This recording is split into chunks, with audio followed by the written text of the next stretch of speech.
5 ефективни домашни средства за запек по време на бременност.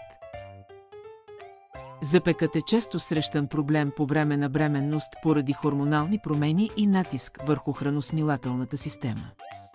Ето 5 домашни средства, които могат да помогнат за облекчаване на запека по време на бременност.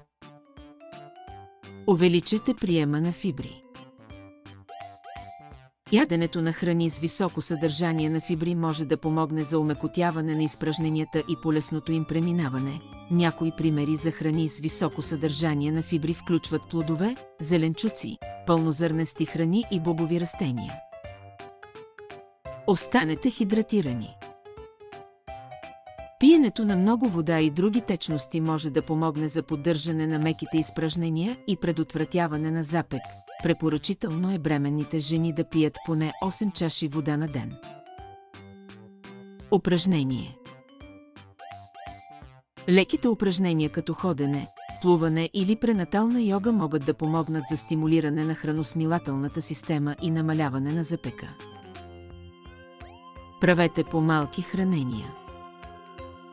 Яденето на по-малки, по-чести хранения през деня може да помогне за регулиране на храносмилателната система и предотвратяване на запек. Опитайте естествени лаксативи. Естествените лаксативи като сини сливи, смокини и ленено семе могат да помогнат за омекотяване на изпражненията и насърчаване на движението на червата. Важно е да се обърнете към своя следящ бременността лекар, преди да приемате каквито и да било хранителни добавки, лекарства или билкови продукти по време на бременност. Той може да ви даде индивидуални съвети и да ви предупреди за всякакви възможни рискове или нежелани ефекти, свързани с тези продукти.